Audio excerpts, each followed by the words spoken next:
Hello there, my name's Ross O'Brien and I'm going to give you some of my thoughts around digital exclusion. So what's the issue? Frontline community groups and charities are warning that the digital exclusion of some of the UK's poorest and most vulnerable households and communities is having a devastating effect across the country.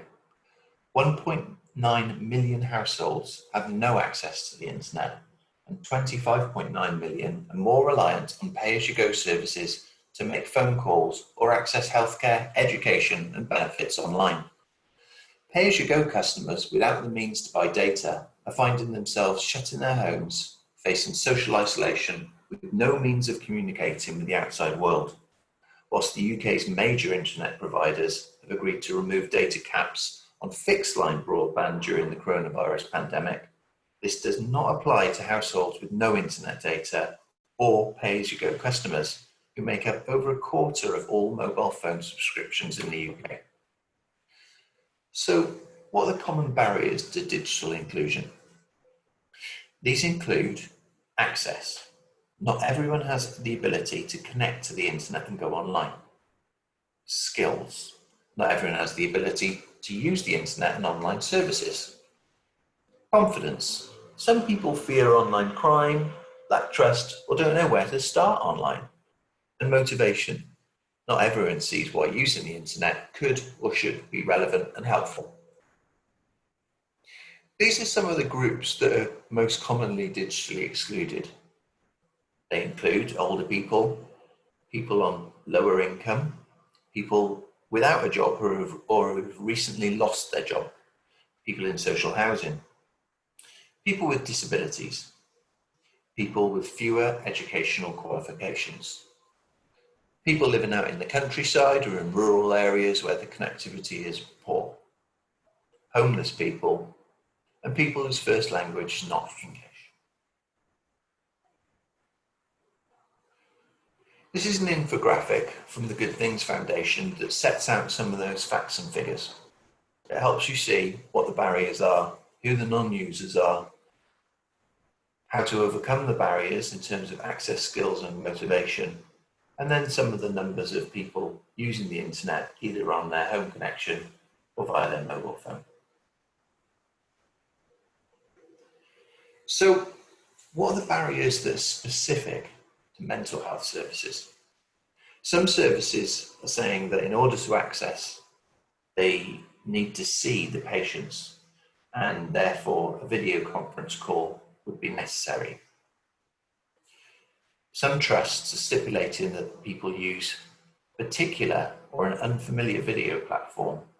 We've commonly seen that platforms like Zoom and Teams have been very popular in recent weeks and months following the coronavirus outbreak. But some trusts are stipulating that health-specific platforms are used, which might be difficult for people to access. As we've mentioned, there's a lack of access to devices and there's a lack of access to data. But also critically for mental health services, sometimes there's a lack of access to a private and confidential space where people don't have any risk from other people overhearing or being part of the call without the therapist realizing that.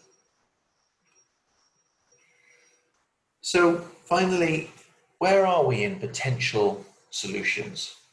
For me, there are two areas which are quite promising. One would be following again the work of the Good Things Foundation's Devices.now campaign. More campaigns like this are necessary.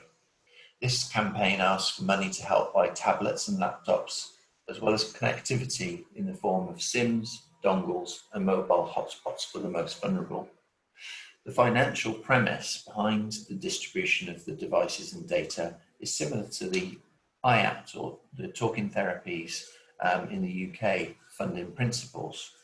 It's cheaper to give a homeless or a vulnerable person a basic mobile device with credit to access telephone healthcare than the cost to the healthcare system if they don't access it.